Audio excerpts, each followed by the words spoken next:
নমস্কার বন্ধুরা, আমি সুপর্ণা। সুপর্ণার হেসেলের আরও একটি নতুন রেসিপিতে আপনাদের সবাইকে জানাই অনেক অনেক স্বাগত। আমার আজকের রেসিপি মাছের মাথা দিয়ে লাউ ঘন্ট। এটা খুব সাধারণ একটা রান্না হলেও খেতে কিন্তু ভীষণই ভালো লাগে। গরমকালে বেশিরভাগ আমরা লাউটা খেয়ে থাকি, তবে শীতকালেও কিন্তু খুব ভালো লাউ পাওয়া যায়। তো সে কারণেই এখন এই রেসিপিটা আপনাদের সঙ্গে শেয়ার করা। ভীষণ ভালো লাগে খেতে। তো দেখুন, আমি এখানে একটা লাউ নিয়ে নিয়েছি, আর লাউটা না মোটামুটি বেশ বড়। লাউটাকে প্রথমে খুব ভালোভাবে ধুয়ে নিয়েছি, আর তারপর একটু সরু সরু লম্বা লম্বা করে লাউটাকে কুচিয়ে নিচ্ছি। লাউটা কুচিয়ে নেওয়ার পর কিন্তু এটাকে আর ধোবো না, তো সেজন্যই আগে ভালো করে ধুয়ে নেওয়া।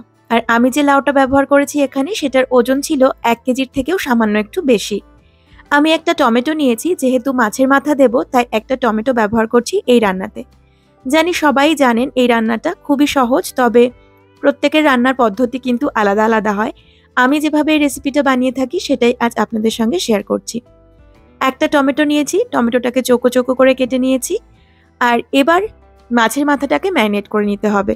নিয়েছি দুটো রুই মাছের মাথা, আর ওজনে এখানে 500 গ্রাম মাছের মাথা আছে। সামান্য একটু লবণ আর হলুদ গুঁড়ো দিয়ে মাছের মাথাটাকে ম্যারিনেট করে রেখে দেব। আমি রুই মাছের মাথা নিয়েছি, তবে আপনারা চাইলে কিন্তু কাতলা মাছের মাথা দিয়েও এই রান্নাটা করতে পারেন। যতটা লাউ ঠিক তার অর্ধেক ওজনের মাছের মাথা আছে এখানে, আর ফুলকোগুলো কিন্তু আমি আগেই ফেলে দিয়েছি। খুব ভালো করে মাছের মাথাটাকে ম্যারিনেট করে রেখে দেব কিছুক্ষণের জন্য। আর যতক্ষণে এটা ম্যারিনেট হচ্ছে ততক্ষণে আমি আদা জিরে বেটে নেব। আপনারা চাইলে জিরে গুঁড়োও ব্যবহার করতে পারেন এই রান্নাতে, তবে যেহেতু আদাটা বাটতেই হবে তো সেজন্য আমি এখানে একটু জিরেও বেটে নিচ্ছি। 1 চা চামচ মতন জিরে নিয়েছি, আর 1 ইঞ্চির মতন আদার টুকরো ভালো করে কুচিয়ে নিয়েছি। এই রান্নাটাতে কিন্তু অনেক বেশি মশলার প্রয়োজন পড়ে না। খুব ভালোভাবে জল দিয়ে দিয়ে মিহি করে মশলাটাকে বেটে নিতে হবে।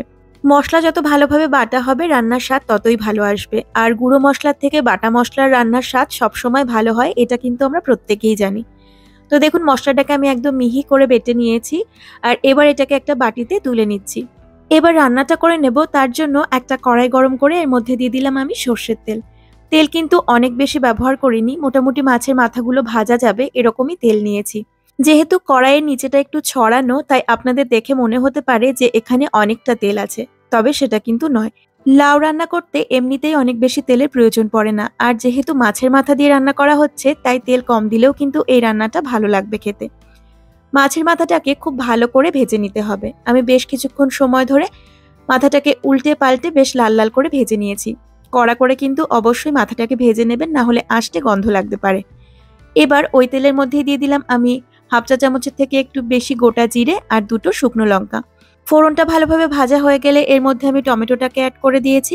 টমেটো কুচিটাকে এবার নেড়েচেড়ে খুব ভালো করে ভেজে নিতে হবে। ততক্ষণ পর্যন্ত এটাকে ভাজবো যতক্ষণ না এটা ভালোভাবে সফট হয়ে যাচ্ছে। আমি এখানে 1 চামচ মতন লবণ দিয়ে দিয়েছি, আর তারপর টমেটোটাকে ভালো করে নেড়েচেড়ে ভেজে নিচ্ছি। লবণ দিলে কিন্তু টমেটোটা খুব তাড়াতাড়ি সফট হয়ে যায়। দিয়ে দিলাম 1 চা চামচ ধনে গুঁড়ো, 1 চা চামচ হলুদ গুঁড়ো, আর দিয়ে দিচ্ছি আদা জিরে বাটা। এরই সঙ্গে আমি দিয়ে দেবো 4টে চেরা কাঁচা লঙ্কা। আপনারা চাইলে কিন্তু এখানে শুকনো লঙ্কার গুঁড়ো ব্যবহার করতে পারেন, তবে আমি এই রান্নাটাতে আজ আর শুকনো লঙ্কার গুঁড়ো ব্যবহার করলাম না।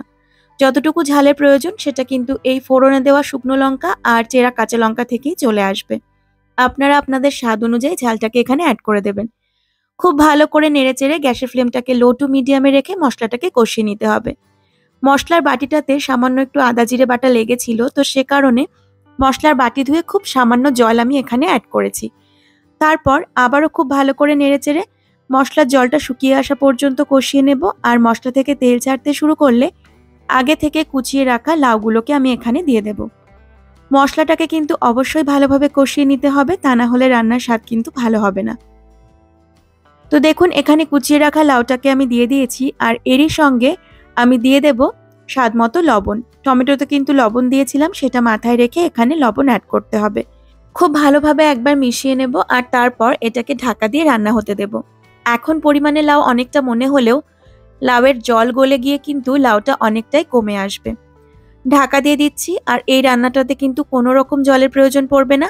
লাউ থেকে বেরোনো জলেই লাউটা খুব ভালোভাবে সেদ্ধ হয়ে যাবে। আমি ঢাকা দিয়ে 4-5 মিনিট মতন লাউটাকে মিডিয়াম ফ্লেমে রান্না হতে দিয়েছি, আর এখন দেখুন লাউ থেকে কিন্তু বেশ অনেকটা পরিমাণে জল ছেড়েছে। এবার ভেজে রাখা মাছের মাথাটাকেও আমি এর মধ্যে দিয়ে দিচ্ছি, আর আরও একবার মিশিয়ে নিয়ে এটাকে ঢাকা দিয়ে রান্না হতে দেব আরও মিনিট 3-4 মতন। এতে করে লাউয়ের জলটাও অনেকটা টেনে আসবে, আর তার সাথে সাথে মাছের মাথাটাও কিন্তু বেশ নরম হয়ে আসবে। এতে করে মাছের মাথাটা আমাদের ভেঙে দিতে সুবিধা হবে। তবে আপনারা চাইলে মাছের মাথাটা কিন্তু আগেও ভেঙে ছোট ছোট টুকরো করে নিতে পারেন। ভেজে নেওয়ার পরই এটা করা যেত, তবে আমি গোটাই দিয়ে দিলাম। এবার ঢাকা দিয়ে আরও মিনিট 3 মতন রান্না করে নেব।